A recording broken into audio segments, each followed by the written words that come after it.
কি হলো, নুন ঠিক আছে? নেহা, নেহা। হ্যাঁ বাবু। বলছি তুমি খাবার বানাতে পারো তো? হ্যাঁ বাবু, অনেক ভালো করেই পারি। আচ্ছা ঠিক আছে, তাহলে কাল থেকে তুমিই খাবার বানিও, আর তার জন্য আমি তোমাকে মাসে এক্সট্রা 5000 করে দেবো। কি চলবে তো? হ্যাঁ বাবু। ঠিক আছে, কাল থেকে তাহলে তুমিই খাবার বানিও, আর এগুলো নিয়ে যাও, আমি আর খাবো না। ঠিক আছে বাবু। ও আচ্ছা, তাহলে এখন আমার হাতের খাবারটা ওর ভালো লাগছে না। ঠিক আছে, আমি অফিসে যাচ্ছি, ফিরে এসে সন্ধ্যাবেলা তোমার সাথে দেখা করছি, ঠিক আছে?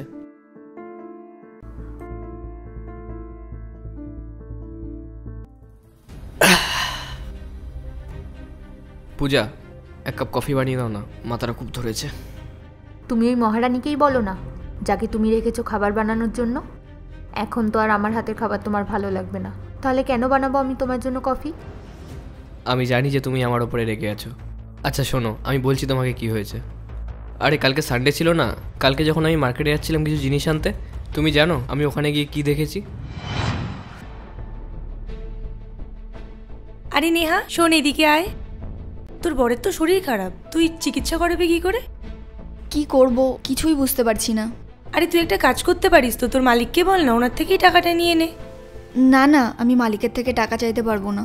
আপনি জানেন আগের বছর আমার বাড়ির ছাদটা নষ্ট হয়ে গেছিল, তখন আমি মালিকের থেকে 2000 টাকা নিয়েছিলাম আর বলেছিলাম সামনের মাসে আমার মাইনে থেকে কেটে নিতে, কিন্তু সামনের মাসে উনি আমার মাইনে থেকে কোনো টাকাই কাটেননি। আর আমি যখন বললাম তখন উনি বললেন পরে কেটে নেব। এটা বলতে বলতে মালিকের 1 বছর হয়ে গেছে, উনি কোনো টাকাই কাটেননি। এবার তুমিই বলো, এত ভালো মালিকের থেকে আমি আবার কি করে টাকা চাইতে পারি?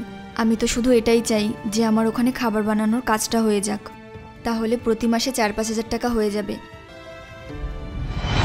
দেখো, ওই বেচারির টাকার প্রয়োজন ছিল, কিন্তু ও কাউকে বলতেও পারছিল না।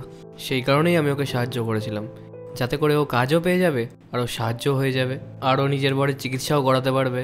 ওই বেচারি তো আমাদের কাছে সামনাসামনি টাকা চাইতে পারছে না, এতে করে ও টাকাও পেয়ে যাবে আর ও জানতেও পারবে না। আর না আমরা ওর ওপর দয়া করছি, ওকে তো আমরা কাজই দিচ্ছি, সেই জন্যই আমি এগুলো করেছিলাম। তুমি তো শুধুই রেগে যাচ্ছ। আচ্ছা শোনো, আমরা ওকে বলি যে আমরা 2-3 দিনের জন্য বাইরে কোথাও ঘুরতে যাচ্ছি, তাহলে ও বেচারি ছুটিও পেয়ে যাবে আর আমার তোমার হাতের রান্নাও খাওয়া হয়ে যাবে। কি এবার তো আমার জন্য কফি বানিয়ে দাও। বানিয়ে দিচ্ছি, দাঁড়াও। আমার মালিক আর আমার মালিকের বউ কত ভালো, ওনারা আমার ব্যাপারে এত ভালো ভাবে।